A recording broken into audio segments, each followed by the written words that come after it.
Sudan is facing several catastrophic crises. Millions have been forced from their homes and people are dying of starvation. The UN accuses the warring parties of impeding aid delivery. So what should be done to save those caught up in the fighting? This is Inside Story.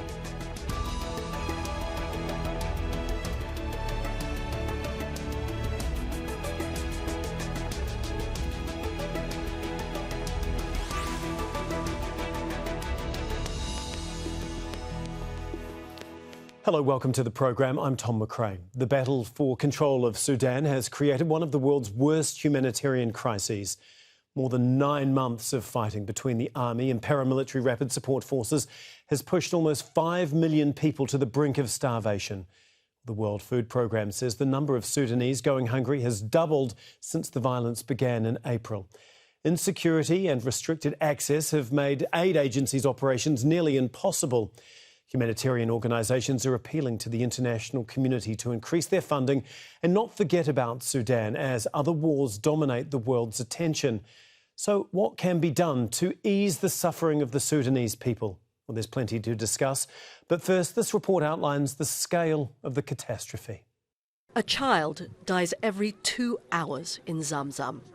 It's one of the largest and oldest refugee camps in Sudan.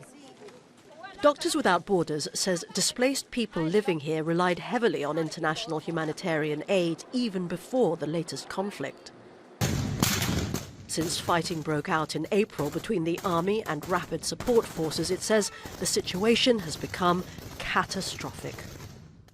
The ongoing violence and insecurity is hampering the distribution of food and basic supplies, not just to Zamzam, but also to communities in remote areas.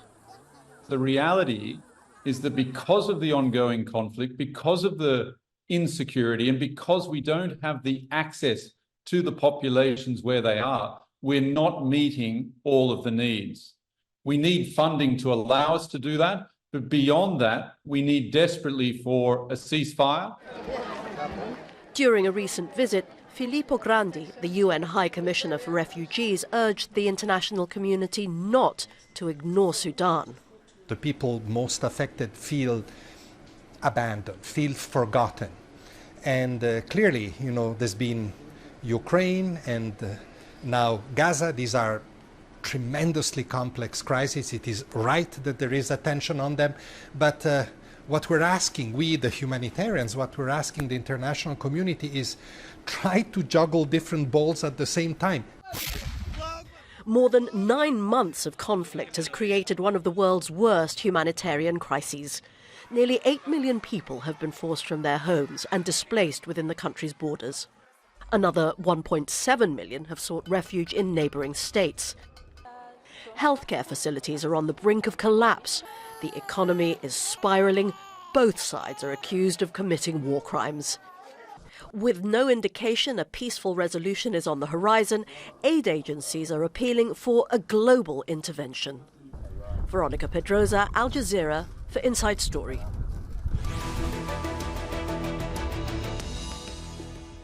Let's bring in our guest now. In Kampala is Hajooj Kuka. He is the external communications spokesman for Emergency Response Rooms, a youth-led volunteer network that delivers aid in Sudan.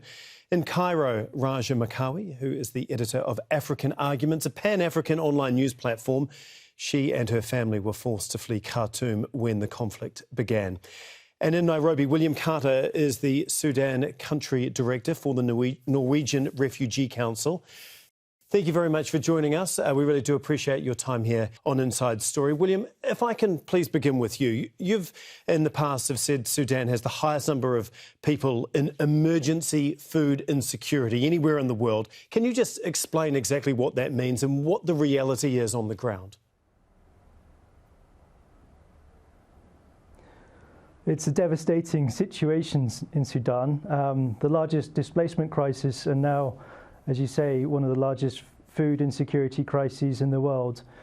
So there's a way to try and assess objectively this, but right now we've got 5 million people at emergency levels of food insecurity, and that means either they're extremely desperate, dying in many numbers, or are doing very desperate things just to survive.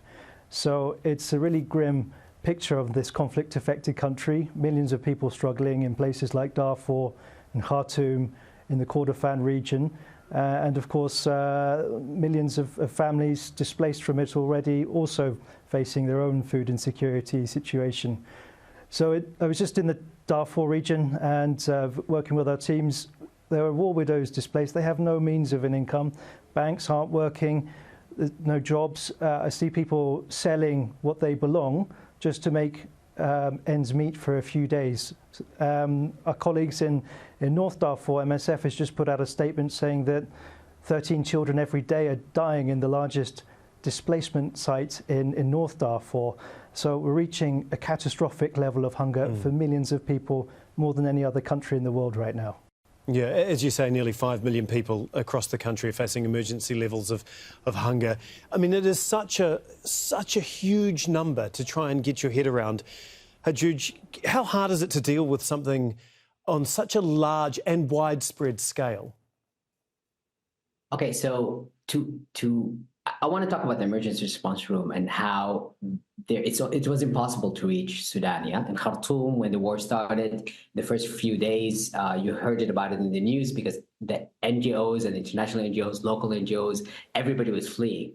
And with everybody fleeing, we still had millions of people who remained, who they stayed in their homes. So how do you have aid reach them? And aid reached them from the first day. And this was using mutual aid.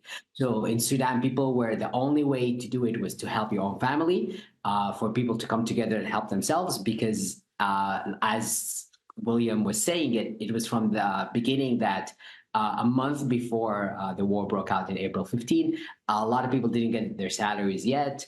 So people really, really quickly reached the point where they don't have any income, they don't have any means to do things. So they had to put it on their resources together. They live in a city. So when cooking gas stopped being available, they had to figure out how are they going to cook together. So it was like people needed to come together to actually survive. And this is when mutual aid came together. And this is when the idea of the emergency response room was recalled.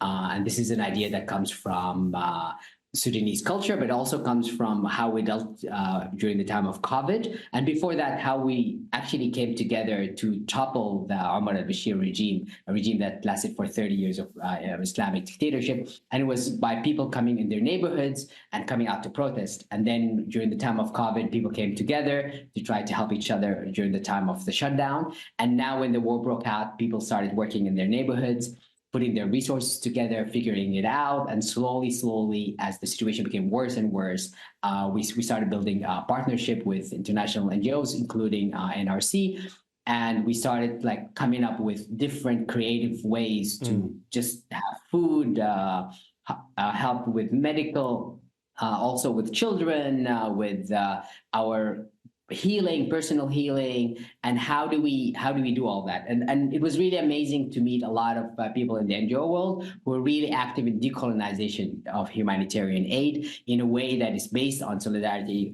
aid and solidarity economy and mutual aid. And there's a lot of ideas that have been going on for years and years in humanitarian aid. And it was amazing to see how the revolutionary ideas of Sudan helped create this local governance, ways where people can come together with and have these different things of having representatives and working groups and actually helping each other out. And this is what the emergency response room is about.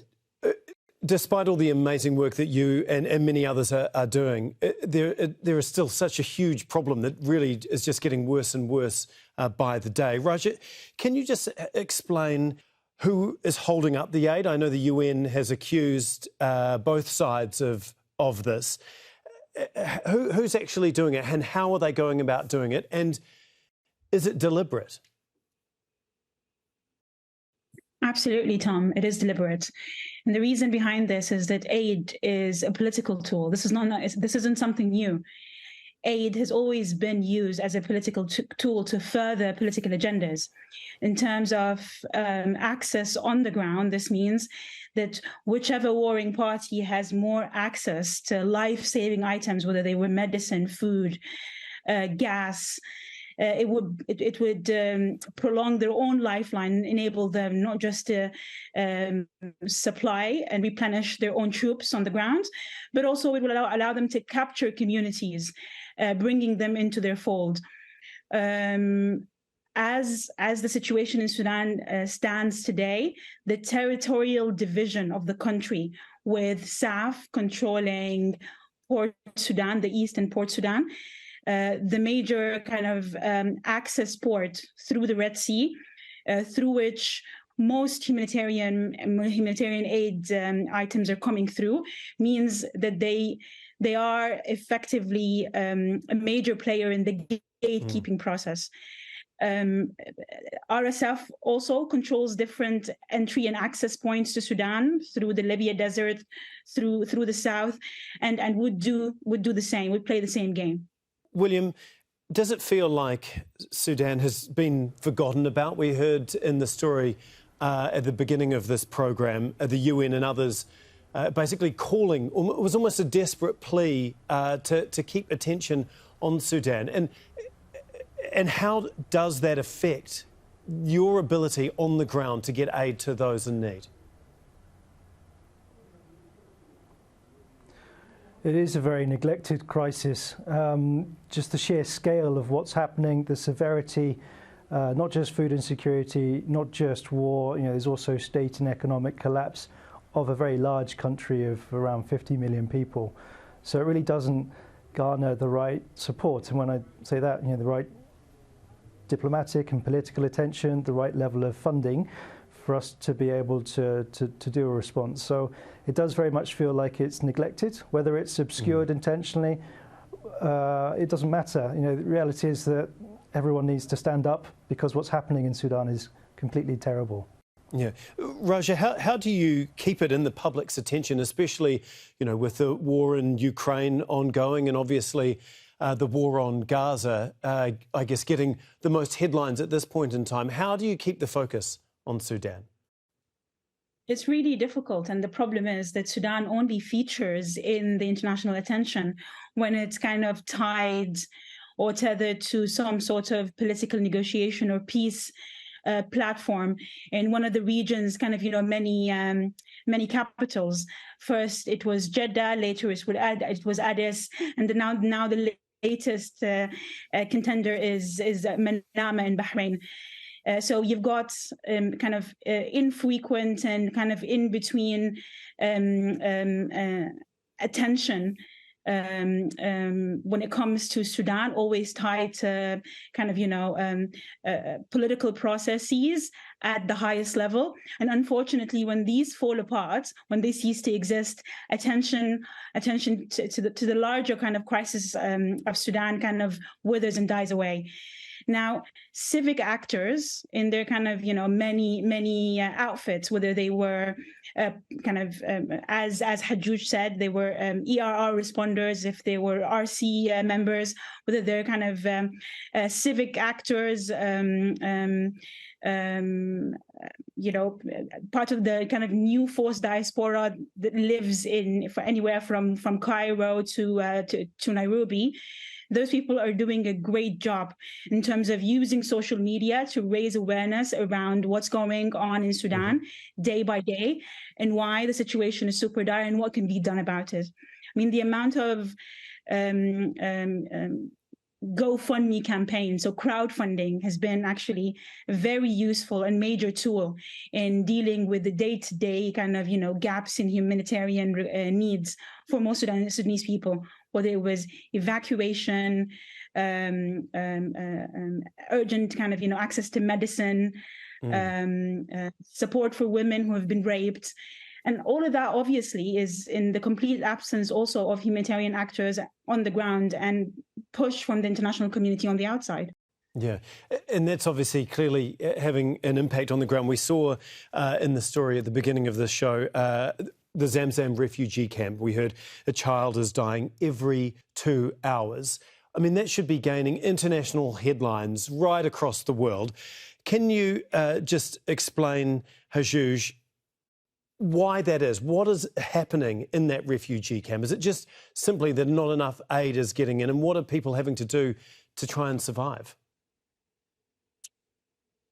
I mean, I think the boredom of the world with this repeated one narrative, single narrative of Africa as war, and seeing these images has been normalized. So that's why it does not matter. So I feel like when you concentrate on the idea, despite all of this, people are not dying, and the idea of yes, there's mutual aid, yes, people are helping each other, and finding human stories instead of talking about the two generals or Russia's involvement in Sudan. I think if we try to humanize the Sudanese people, bring individual stories, and figure out how, despite all of this, where all of these people should actually die, they're not dead. And why are they not dead? And I think that's when we start tapping into something that's worth it, because really we're doing a revolution within the idea of humanitarian aid, and the amount of help we're being giving is actually amazing. So although the world has not been responding, there's been a lot of aid that went to Sudan because of ourselves, because of Nafir, because of helping each other. So I feel like if we want to humanize the Africans and humanize our stories, then we will look at it differently. But if you want to just talk about how sad it is, and the food and everything, Sudan has been already before in 1988 through a famine.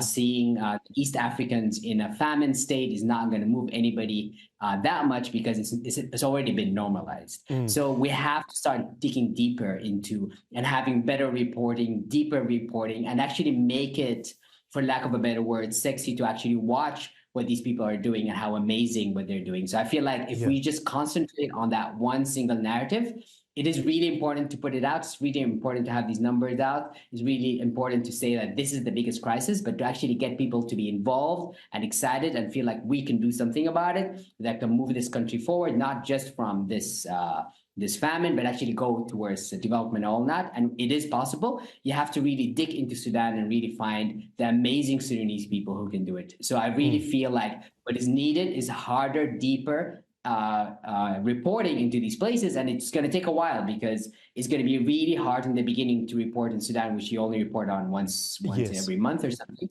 So it's really hard in the beginning, but if it's continuous and people are starting to follow stories that are different than just famines and one single narrative of the African story, then we can move forward. Yeah.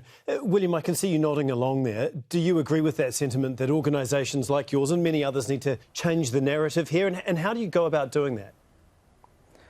I definitely agree. It's partly neglected because sometimes it seems so hopeless. But we have a very positive story to tell in terms of the resilience of the Sudanese civilian social movements. 4 or 5 years ago, Sudan was a good news story. It was having a democratic transition pushed along by civilian social movements. Now we have one of the worst humanitarian catastrophes in the world. And despite all the barriers to access and the underfunding and the diplomatic and political neglect, we have again a civilian social movement trying to pull up the pieces. And there's a very positive story there. I think the fact that journalists can't easily access, the stories aren't coming out, but there is social media. I think there's something very positive to tell, and it should, I hope, lead to a reconfiguration of how aid works. But we will need all actors. We do need the UN-led system. We do need NGOs. The diaspora groups are there. But definitely what's shone out is what's happening on the ground in some of the worst affected areas, led by communities and local initiatives. Yeah. Raja, I just want to move on to the possibility of peace. Do you think at this point in time, 9 months on from the beginning of this war, that there is a path to peace anytime soon? Well, I mean, to be honest, Tom, it's very difficult to answer this question with any degree of certainty. If we're going to kind of rely on our predictions, on the possibility of the two generals reconciling, it doesn't seem to be likely. Mostly because the international process that's driving the supposedly driving the reconciliation process is one that's kind of pegged to the political interests of the countries that are that are actually sponsoring these peace talks. And there's a reason why they keep failing. There's a reason why these peace talks don't move forward in a productive manner. They do reflect a larger fracturing pattern of regional politics that seems to drive conflict in Sudan kind of in a more kind of, dire and intense way. So, sorry, just to interrupt you. Why do they keep failing?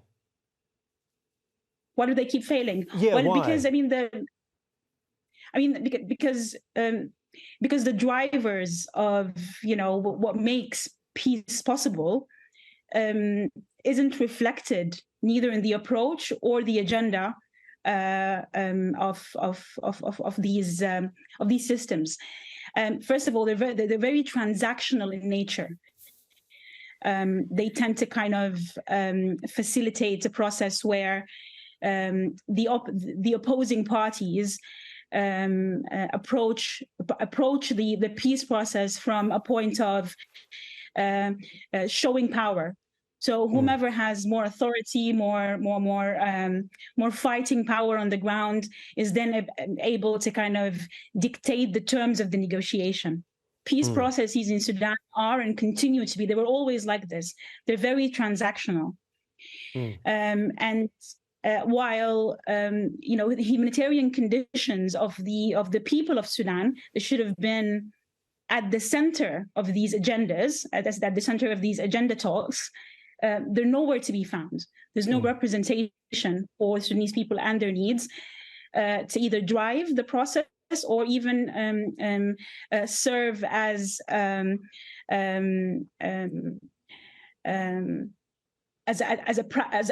pressure card. Okay. So they are deemed to fail. Yeah. Okay. Hajooj, you've come across so far as very positive and optimistic. You've obviously got a very widespread team right across the country working through the grassroots. How do they feel about where things are 9 months on from the war and what could potentially happen in the months to come? Okay, I mean, it's on different levels. We accomplished a lot. We came up with a lot of different theories.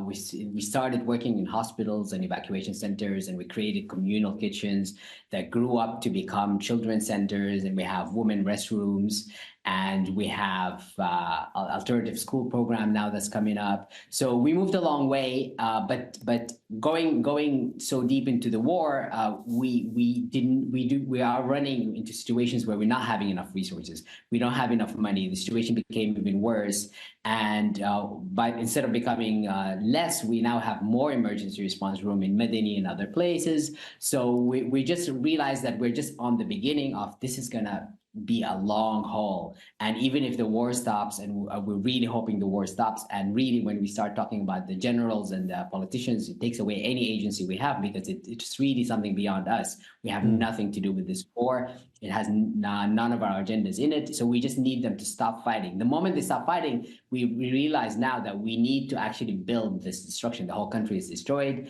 Our resources are destroyed, but somehow throughout all of this, the civilians managed to, until now, keep electricity running, water running, internet running. So it's really, there's been a lot of work by civilians, by engineers, by doctors, by technicians, by cleaners, by everybody to keep the country somehow together. The biggest issue we're going to face is actually hate speech.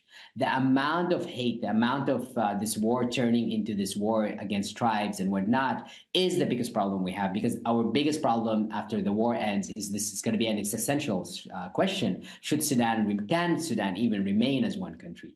Can we live together? How are we going to do this? And really, the way we do it is because if you go to my neighborhood and you see who's being fed in our communal kitchen, you'll actually find a mother of an RSF soldier who brought his mother there, took over one of the houses from the neighborhood to make her live. And when he disappeared, most probably got killed, the neighborhood, the people from the neighborhood are the ones actually feeding her and taking care of her and spending time with her. So this is the kind of social, peaceful coexistence that is already happening. But the more the war goes, the more this will be questioned. So this is our biggest concern now. Can we even remain as a country? William, as we heard, urgent decisive action is needed desperately here. What do you think should be done? I mean, what are the solutions right now to make things even a little bit easier, a little bit better for the people of Sudan? Yeah, good question. I mean, as we heard from good colleagues, Hajooj and Raga, the scenario that we see is one that it gets more painful, more cruel for a little while longer. But there is some forms of relief and respite. These local initiatives lack funds. The UN-led response, including NGOs, lack funds. It's only a few % funded in comparison to what is needed to, avert famine-like conditions, to respond in one of the worst civil wars and conflicts on the planet at the moment. So firstly, we need donors to step up and fund a diverse, decentralized response that gets aid to where it most matters. We really need some diplomatic leadership and political leadership. Ambassadors are trying, but it hasn't really been a priority for foreign ministers or the Security Council or other things to how to impose peace. The military ceasefire talks failed, so we need to re-strategize a little bit on this, but I haven't seen the convening power of the international system really come up with a coherent, effective solution. And in the meantime, we see both sides investing more and more in the war machinery that's playing out at the moment. William, we've only got about a minute or so left. How hopeful are you that all of that can actually happen anytime soon? I think that the world can decide tomorrow to take Sudan and its people's situation seriously. I don't think that there's anything stopping us trying, but I haven't yet seen a hugely serious effort. So I'm hopeful that it's positive.